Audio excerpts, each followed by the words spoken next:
Ojo, solo nos queda medio ambiente. Por eso desde acá, desde el único programa de ecología de la televisión abierta de la Argentina, vamos a hacer fuerza para defender lo que queda. Súmate.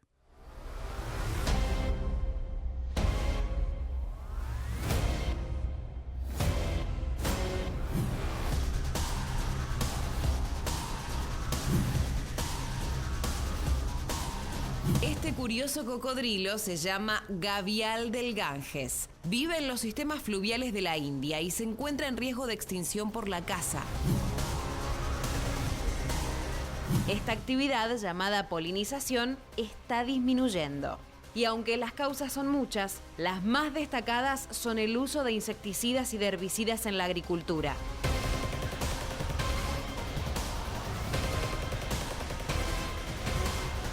Nada menos que la Corte Internacional de Arbitraje de La Haya anulaba el fallo histórico que condenaba a la petrolera Chevron a pagar 9.500 millones de dólares por el daño ambiental que provocara con sus derrames a la región amazónica de la República de Ecuador.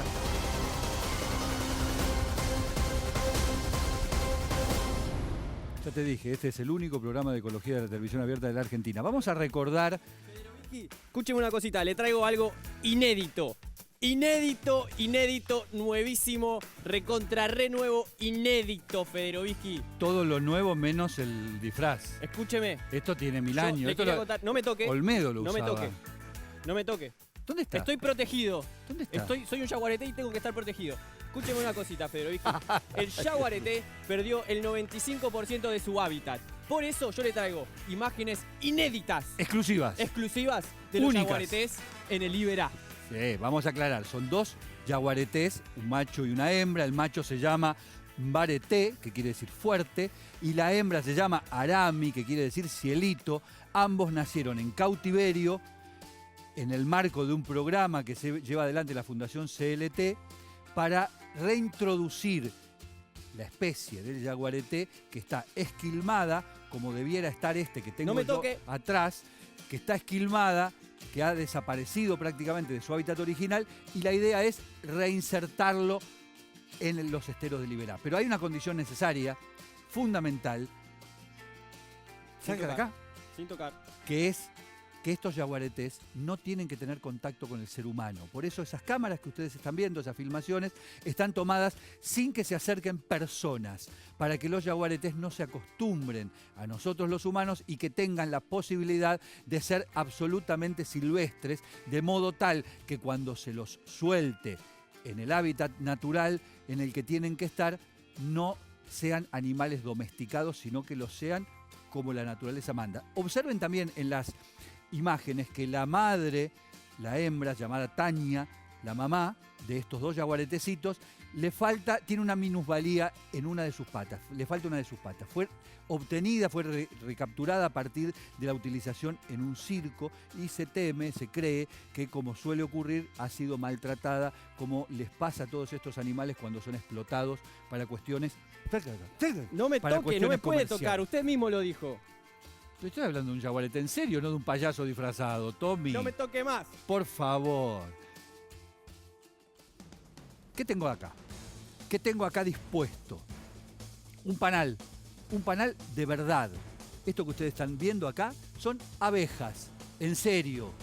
Hemos traído una colmena a Ambiente y Medio, con sus flores, que son polinizadas permanentemente por las abejas, para que podamos hablar de uno de los fenómenos provocados por el hombre que mayor daño puede generar a los ecosistemas y mayor daño incluso a la propia vida humana.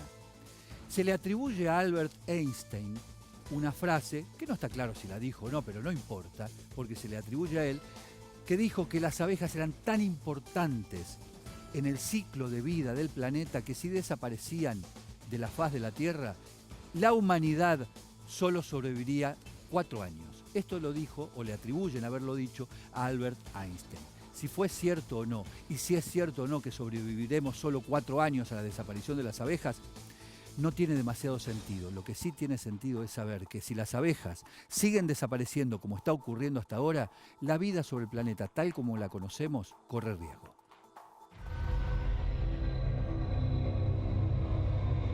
Las abejas siempre han tenido buena prensa.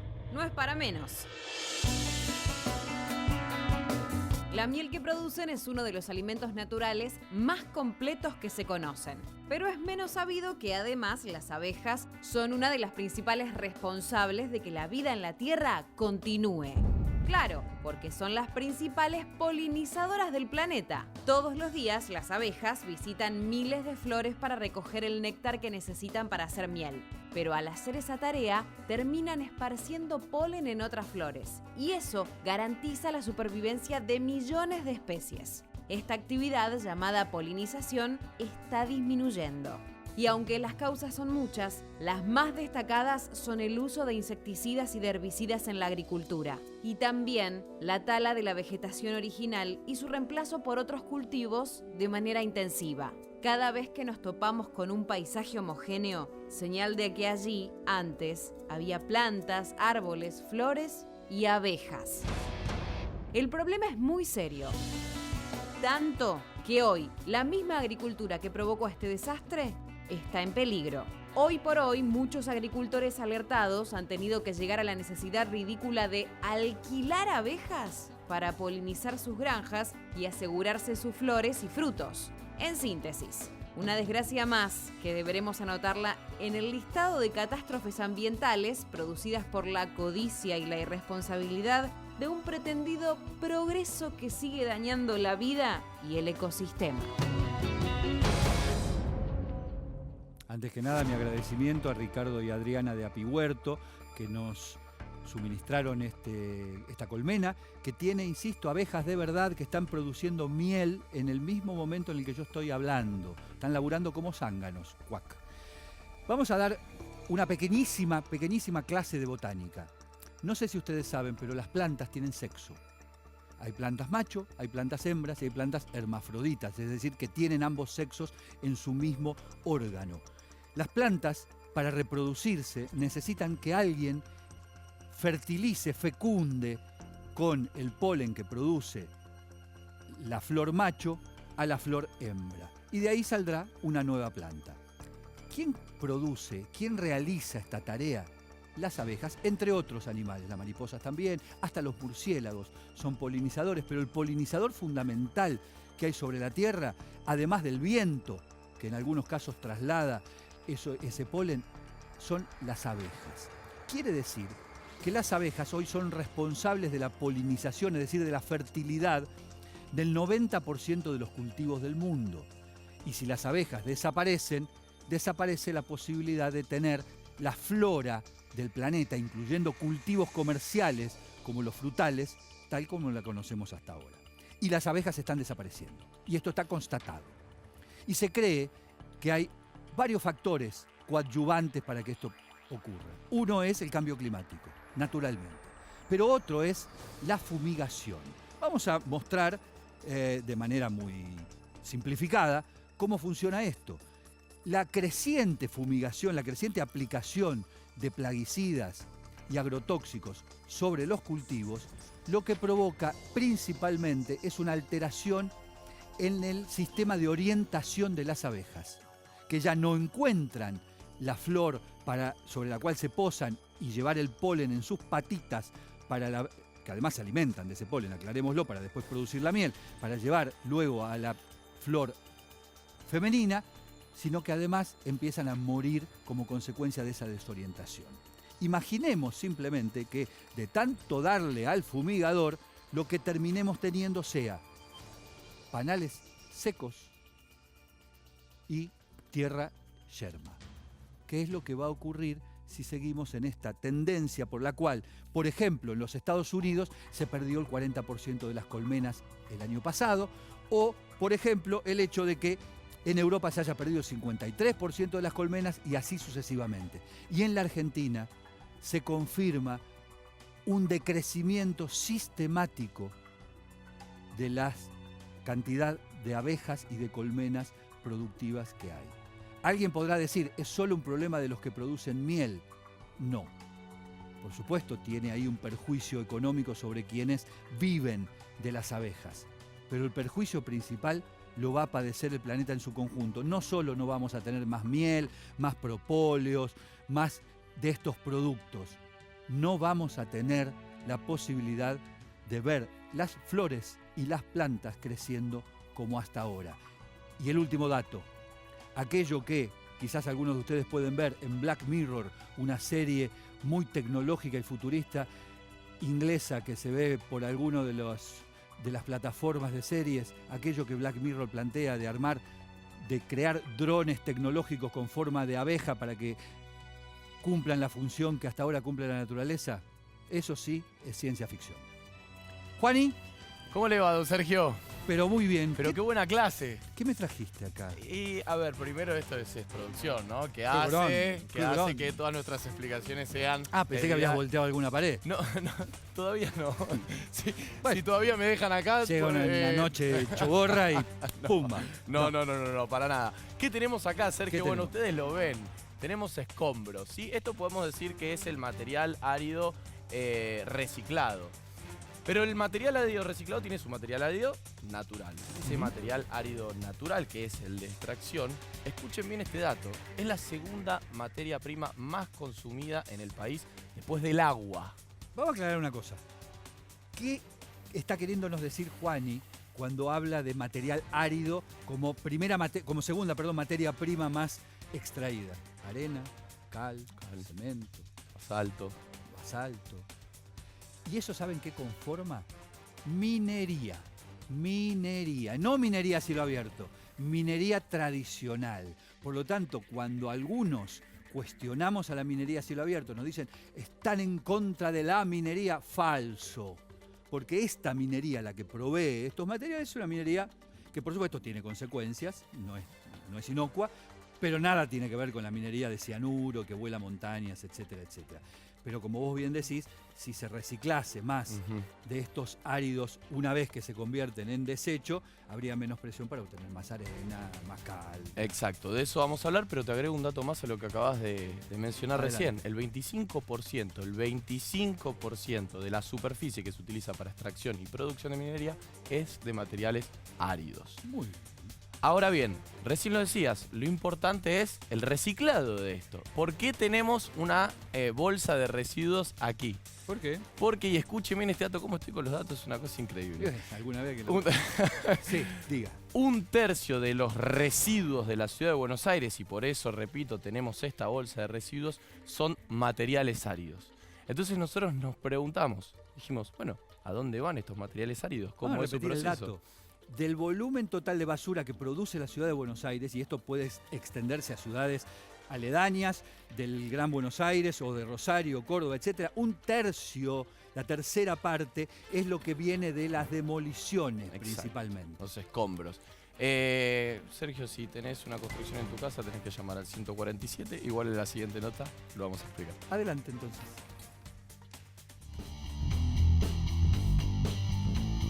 Muchas veces vamos caminando por la calle y nos encontramos con materiales áridos que están en las veredas. Estos escombros que surgen de las obras, de las construcciones.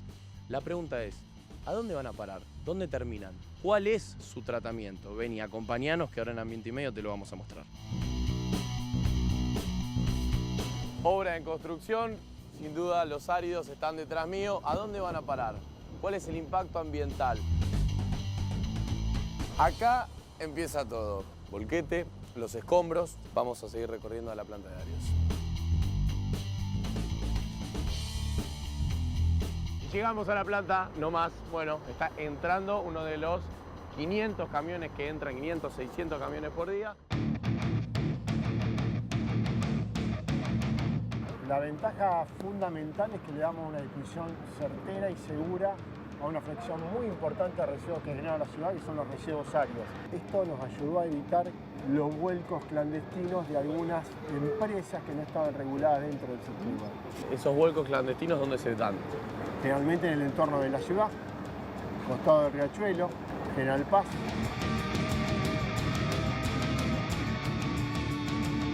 Tenemos una recuperación del 90%. que es Reutilizable, absolutamente. totalmente en lo que es obras de construcción, ya sea para relleno de piso, compactación de piso, que para eso se usa el material más fino, el polvillo, hasta para compactar terrenos como el material más grueso. Esto no va a los rellenos sanitarios, Totalmente. esto no va al SEAMSE, Totalmente. esto genera un movimiento y un círculo constante. Sí, esto representa claramente lo que es la economía circular. Si hay un caso típico es esto, de reutilización de los materiales. Yo tengo una obra en mi casa, sé que voy a tener escombros, ¿cómo hago para que termine acá, en este lugar? Hay dos pasos. Si es un volumen chico, podríamos decir hasta 15 bolsas de un tamaño medio de residuos, llama al 147, un teléfono abierto de la ciudad, le van a dar un aviso que en 48 horas va a estar pasando un camión. Cuando es un volumen mayor, ya hay que entrar a un padrón donde están las empresas habilitadas y solicita un volquete en su casa. No todo es escombros, hay algunas partes que lo que vemos en el proceso que tienen su parte de separación. Exacto. Y que esas terminan en el SEAMSE. Exacto, la separación llega el volquete, hay un vuelco, pasa por un trommel que saca todo el material fino, el polvillo que decía que sirve para compactar. Hay toda una separación manual, una cinta imantada que también saca todo el material ferroso y luego por diferentes arandas se sacan los diferentes volúmenes que se van a comercializar.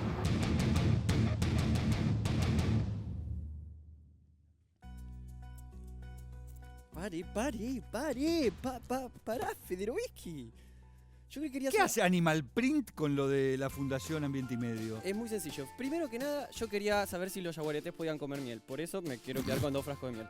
Después, le quería comentar que me gustó mucho todo esto que estuve viendo de las abejas y también la planta de áridos. Y yo quería saber cómo podíamos sumar todo eso a la fundación, ¿no?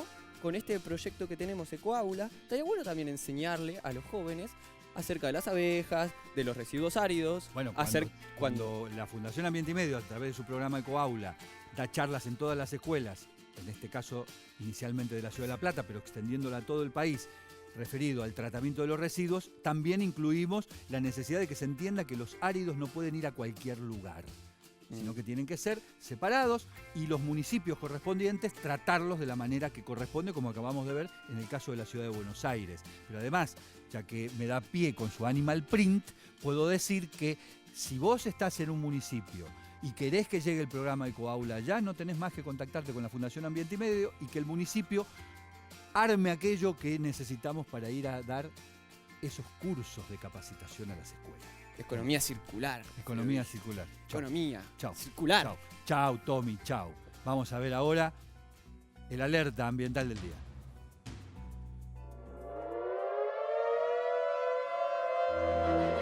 Este curioso cocodrilo se llama gavial del Ganges. Vive en los sistemas fluviales de la India y se encuentra en riesgo de extinción por la caza. Su extraña mandíbula hace que hoy se venda en el mercado negro como un trofeo. Y se paga mucho dinero. Un relevamiento reciente señala que en todo el planeta quedan solo 235 ejemplares. Seguramente hoy otro cazador inescrupuloso mató a algunos más, sin que nadie hiciera nada para evitarlo. Pensalo, solo nos queda medio ambiente.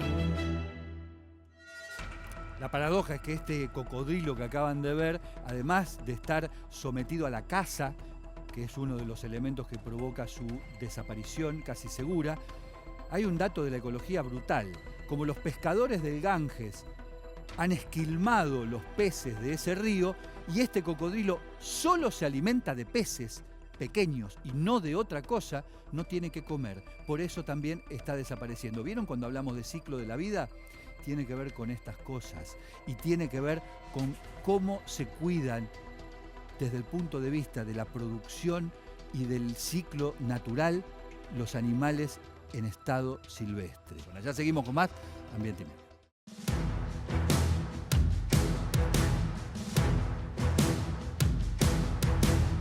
Vinimos hasta la ciudad de Campana, en la provincia de Buenos Aires, para conocer este lugar, una reserva natural dentro de una producción forestal.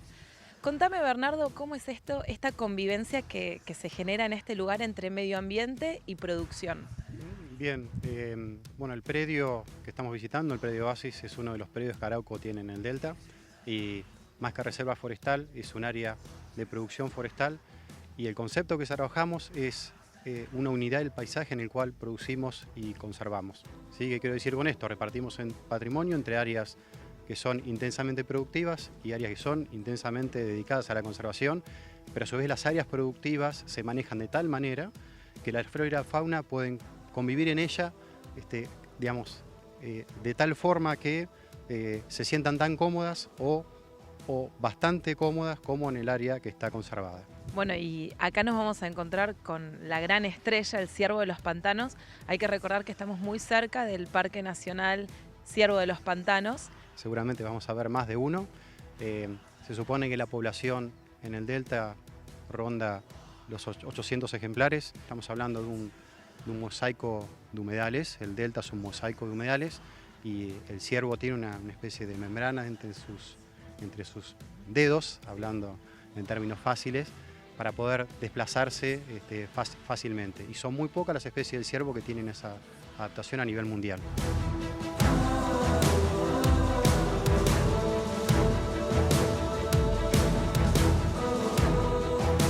Mientras venimos recorriendo nos encontramos en algunos puntos con lugares vírgenes como este pajonal que sirven para proteger las especies nativas. Sí, tal como decís, lo que estamos encontrando acá es un curso de agua asociado a un pajonal, que es el ambiente típico del delta del Paraná. Estas áreas lo que hacen es evitar que el paisaje se fragmente, es decir, combinar las plantaciones, las áreas productivas, con las áreas que conservan para hacer una unidad no fragmentada que permita que la flora y la fauna puedan no solamente mantener su nivel, sino aumentar su calidad y encontrarnos con un ecosistema sano y viable.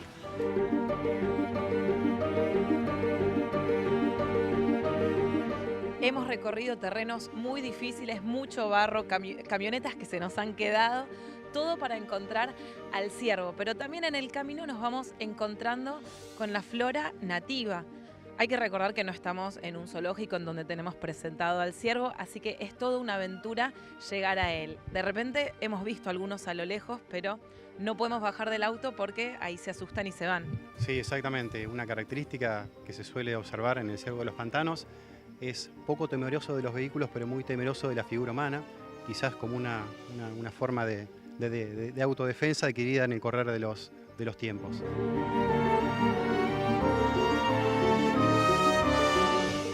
En nuestros recorridos por nuestro país nos encontramos varias veces con especies introducidas que llegaron con fines productivos, como el bisón para hacer tapados de pieles, castores, la caña, y que generaron grandes desequilibrios en los ecosistemas. Y en nuestra caminata por acá nos encontramos con otra especie más. Con la zarzamora, exactamente. La zarzamora es una especie introducida por los primeros colonos que llegaron a la isla para producir fruta y a partir de la fruta dulces. Estamos hablando de fines del 1800 y la especie exótica se propagó y hoy es una plaga bastante difícil de controlar. Utilizamos diferentes estrategias de control en áreas cultivadas como también en nuestras áreas protegidas y hemos encontrado herramientas de manejo, pero es una situación bastante difícil y a tener en cuenta para evitar la introducción de especies exóticas que después se van del manejo que uno puede realizar.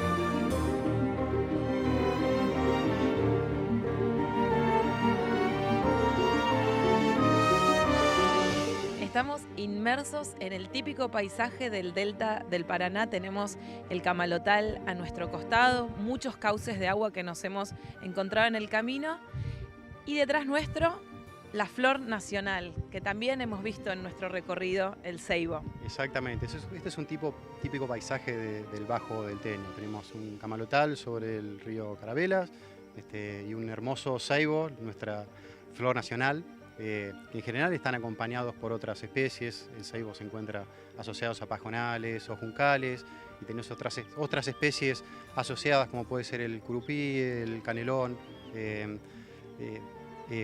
bellísimas, todas ellas bellísimas y todas ellas ayudan a que combinadas con la flora del lugar nosotros podamos producir en forma sostenible asociada al ambiente. De nuevo una muestra de que se puede forestar y proteger también a la flora nativa. Sí, sin duda. Nosotros creemos en el concepto que nuestro paisaje es un paisaje productivo, pero a su vez protegido al mismo tiempo. No producimos si no tenemos en cuenta esos conceptos al hacerlo.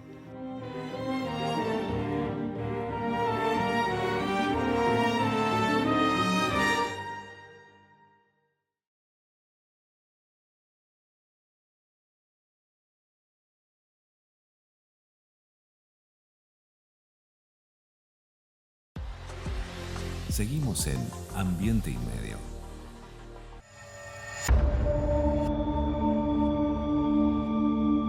Una impactante noticia sorprendió al mundo entero. Nada menos que la Corte Internacional de Arbitraje de La Haya anulaba el fallo histórico que condenaba a la petrolera Chevron a pagar 9.500 millones de dólares por el daño ambiental que provocara con sus derrames a la región amazónica de la República de Ecuador.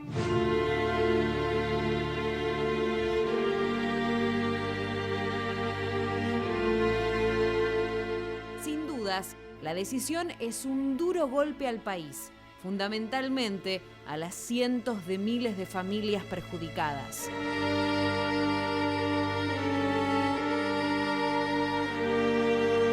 Así tratábamos el año pasado en Ambiente y Medio la situación ambiental, económica y social que había dejado Chevron al retirarse de territorio ecuatoriano. Entre 1964 y 1992, la petrolera estadounidense Texaco, hoy Chevron, se dedicó a extraer petróleo del cantón conocido como Lago Agrio, en la Amazonia ecuatoriana. Manos encallecidas por el trabajo se mancharon con el negro petróleo que simboliza su esperanza. Todos, hombres, mujeres y niños, mancharon aún sus ropas en señal de júbilo para guardar un recuerdo imborrable de este día 26 de junio de 1972. Un día, habiendo llevado todo el oro negro que pudieron, Texaco abandonó el lugar, hábitat de decenas de comunidades indígenas que ciertamente no mejoraron su calidad de vida gracias a los beneficios del hidrocarburo que yacía bajo sus pies.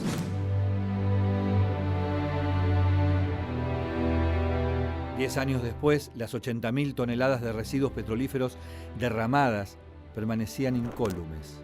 800 piletas con desechos tóxicos contaminaron las napas y los ríos. De más está decir cuánto sufrió el ecosistema frágil y rico de la selva ecuatoriana. Mire la contaminación que hay en este estero, donde el agua que nosotros bebíamos instantemente para todas las necesidades del hogar. Impresionante, ¿no? O sea, está allí, debajo.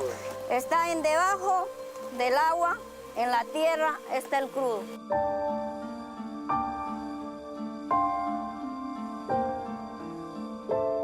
En 2003, las comunidades indígenas iniciaron una demanda. Según las pruebas presentadas, 30.000 personas y un núcleo de naturaleza antes intacta habían sido afectados. La tierra que trabajaban y las napas de las que obtenían agua habían quedado inutilizadas. En 2011, un tribunal de primera instancia emitió una sentencia obligando a Chevron a indemnizar con 9.500 millones de dólares a las comunidades indígenas afectadas y a pedir perdón en un plazo de 2 semanas. Caso contrario, la suma se elevaría a 19.000 millones de dólares. Chevron no pidió perdón, ni pagó la indemnización. En cambio, apeló la sentencia. Pero un año más tarde, un tribunal ratificó la condena. Chevron debía pagar, pero jamás lo hizo. Con la anulación de la condena, la Corte Internacional de La Haya vuelve a decir que no a la justicia y a la esperanza. Chevron no estará obligada a pagar por la cicatriz dejada al pueblo ecuatoriano, a su naturaleza, a sus ríos, a sus animales y sus plantas. De nuevo, gana un poderoso que daña. De nuevo, pierden los olvidados que sufren. Poderoso caballero don Dinero, escribió un poeta español del siglo de oro hace 500 años. Ya en el episodio en Botnia, respecto de la demanda de la gente de Gualeguaychú y de la Argentina contra Uruguay, el Tribunal de Arbitraje de La Haya había mostrado sus dientes. Había generado un fallo que por sobre todas las cosas lo que defendía era el interés privado, por sobre todas las cosas. Y en este caso, ese tribunal que, insisto, es de arbitraje, es decir, van dos partes a solicitar que se resuelva se emita algún fallo salomónico entre ellas. En este caso, digo, la decisión solo favorece al privado. Tan es así que apoyado en 2 argucias leguleyas, finalmente La Haya determina que Ecuador tiene que indemnizar a Chevron. Las argucias son, 1, que Chevron, cuando se contaminó el Amazonas, no era Chevron, sino que era Texaco. Bueno, pero cuando uno compra una empresa, asume los pasivos de ellos. Para la Corte Internacional de La Haya esto parece no ocurrir. Y lo segundo, la segunda argucia era que Ecuador no cumplió con todas las inversiones para la extracción de crudo en el Amazonas ecuatoriano. En estas 2 falacias se apoyó para darle la derecha a quien contaminó sistemáticamente con crudo durante años uno de los ecosistemas más frágiles y ricos de América Latina. ¿No les recuerda algo lo que ha pasado en el derrame de Magdalena, aquí en la Argentina, en el cual Shell, otra petrolera entre las 5 más importantes del planeta, se fue oronda sin pagar un centavo luego de haber provocado el derrame de petróleo en agua dulce más grande de la historia universal? ¿No les recuerda eso?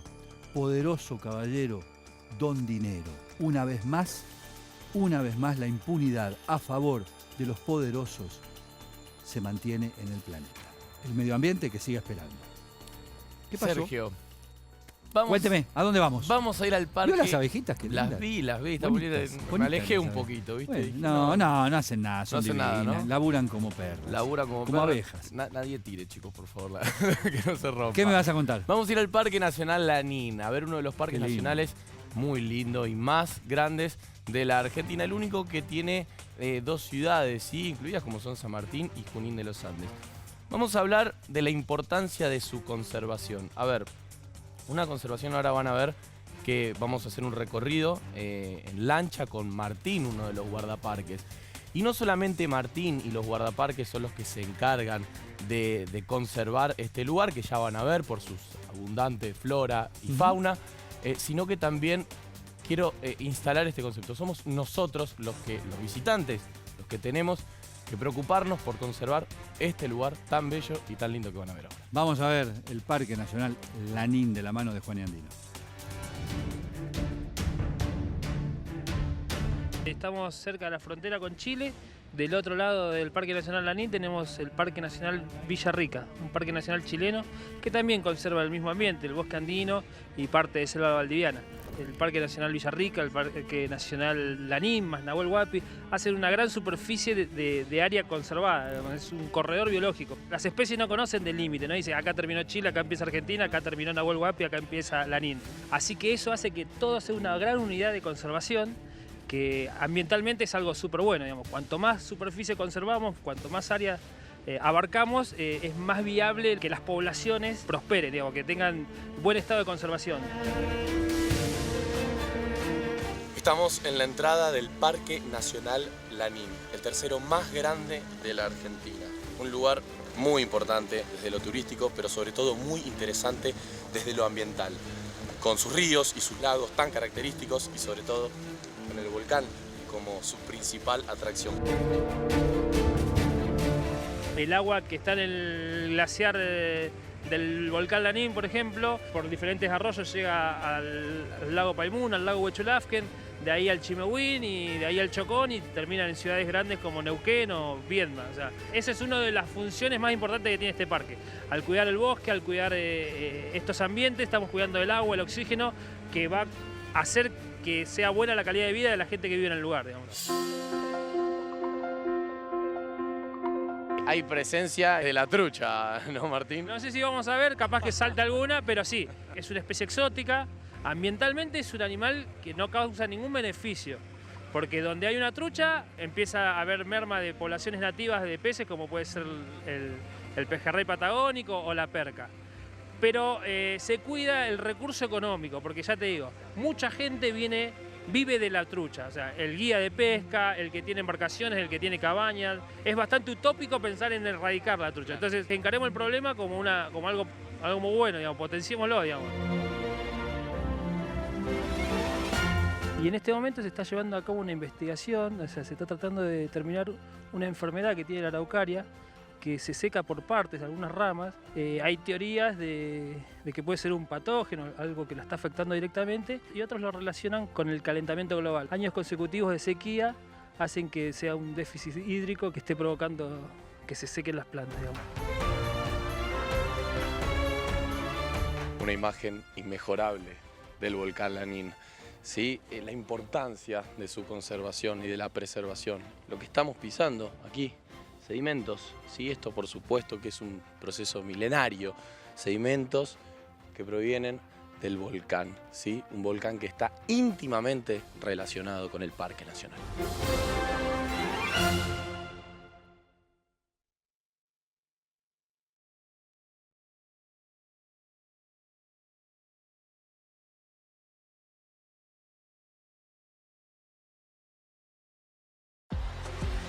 Seguimos en Ambiente y Medio. Estas barreras flotantes que ustedes ven acá son precisamente... Es una ciudad con un estándar de vida importante y además con un estándar ambiental. El único río glaciario. Ya llevamos aproximadamente 2 horas de caminata. En primera persona, experiencias de la ecología real. Presentado por... Cada viaje es único. Confort. Espacio. Y seguridad. Probada en todo tipo de viajes. Nueva Toyota Innova.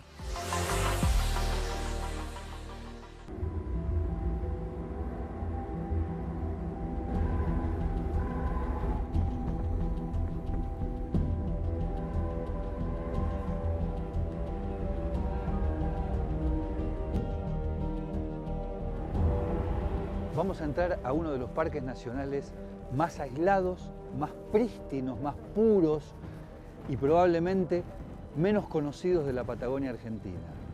Llevamos viajando desde Calafate, que está aquí a unos 500 kilómetros, casi 11 horas para llegar aquí, al Parque Nacional Perito Moreno, el que está más lejos de un centro poblado en la Patagonia, que es Gobernador Gregores, más de 200 kilómetros que hemos transitado recién en las últimas 3 horas y media, para entrar aquí.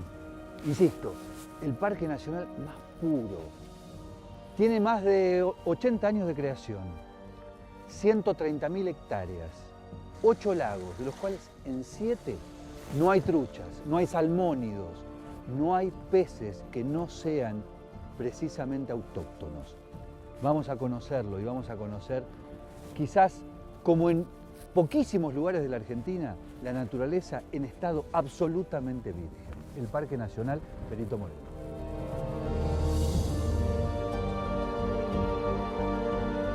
Esto es Patagonia en estado puro, absolutamente en estado puro. Un parque inhóspito. El invierno acá es absolutamente imposible. Es más, el parque se cierra entre mayo y octubre porque prácticamente no se puede transitar y las temperaturas llegan incluso por debajo de los menos 30 grados centígrados.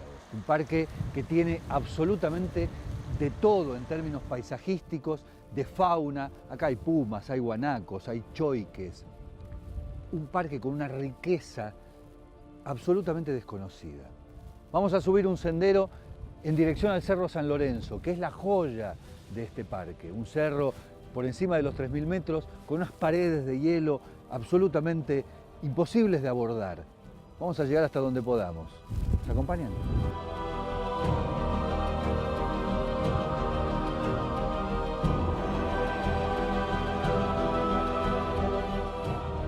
Nos dejó la camioneta de Parques Nacionales del otro lado del río. Ya no se podía seguir avanzando en vehículo. Déjenme que les cuente algo. Esto es un pequeñísimo relicto de un bosquecito de lengas. Uno imaginaría que en esta situación de estepa, esto es casi lo inhabitual, lo anecdótico. No. Esto, donde estamos parados ahora, era un inmenso bosque de lengas. Todo bosque. Pero resulta que hace 100 años, cuando se pretendía colonizar la Patagonia a fuerza de destruir la naturaleza, se premiaba a aquel que le prendía fuego, que incendiaba y convertía en campo arado, yermo, lo que anteriormente era un bosque y a partir de eso pasaba a ser una tierra, entre muchas comillas, productiva por las cabezas de ganado ovino.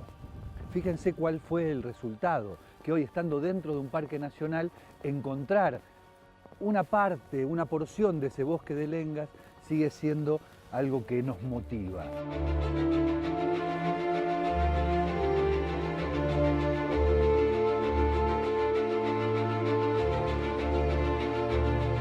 ¿Qué significa este parque nacional en el concierto de los parques nacionales de la Argentina? Bueno, este es un parque muy especial porque es de los primeros parques del año 37, tiene 80 años recién cumplidos y a pesar de esos 80 años, Perito sigue siendo un parque muy poco conocido, extremadamente poco conocido diría yo, y el Cerro San Lorenzo, a pesar de esa imponencia, ha tenido un protagonismo bajísimo en el cuadro de honor de las grandes joyas geográficas naturales que tiene Argentina. Es un lugar muy especial porque es tal vez uno de los parques más estéticos que tiene Argentina.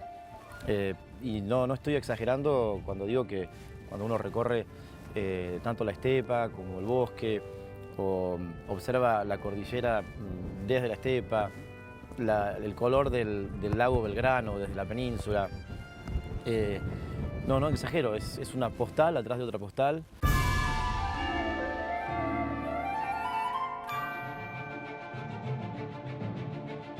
Este parque tiene toda una cuenca de 7 lagos que desembocan en el Pacífico que no tienen salmónidos, truchas.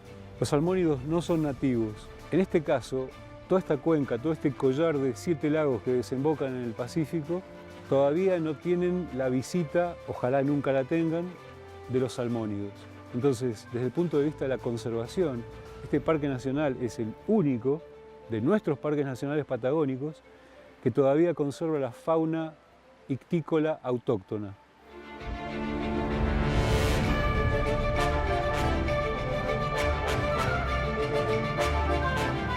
Nosotros estamos acá como parte de intentar promover el parque, como parte de mostrar el nuevo sendero que se hizo hacia el refugio San Lorenzo, como para señalar que es un sendero delineado, diseñado, pensado, para que la gente lo recorra, lo disfrute, etc. Pero no hay un contrasentido ahí en promover un parque que hoy está casi virgen, con el riesgo que implica empezar a generar afluencia de turistas mucho más allá de lo que tiene hoy. Sí, parece un contrasentido, pero por suerte no lo es. El turismo de senderismo en el mundo está creciendo mucho. Si bien es un nicho, está creciendo y es un público muy consciente. Cuando vinimos aquí por primera vez en la gestión hace 2 años, observamos que acá hay un gran potencial para ese mercado, ¿no? Un turismo que tiene muy bajo impacto, que lo que quiere es caminar, contemplar la naturaleza, sentirse en lugares alejados, le escapa a tal vez otros parques que son hermosísimos, como Alerces, Glaciares, Nahuel Huapi, Lanín, porque quiere estar con más tranquilidad.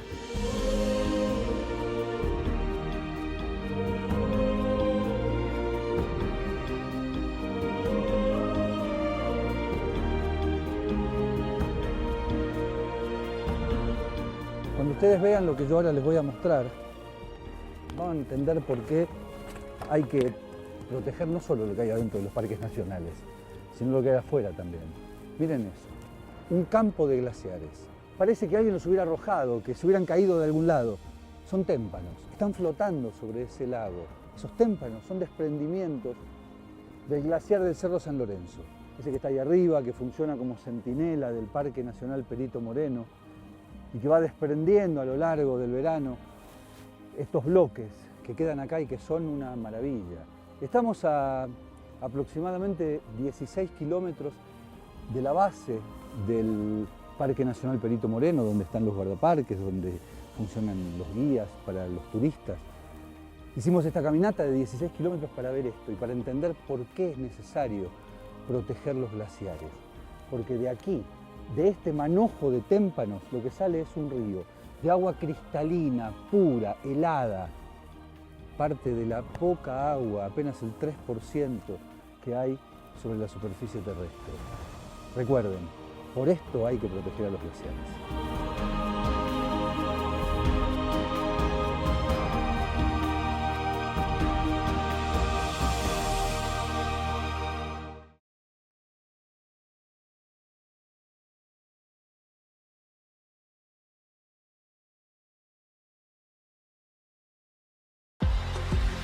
Seguimos en Ambiente y Medio.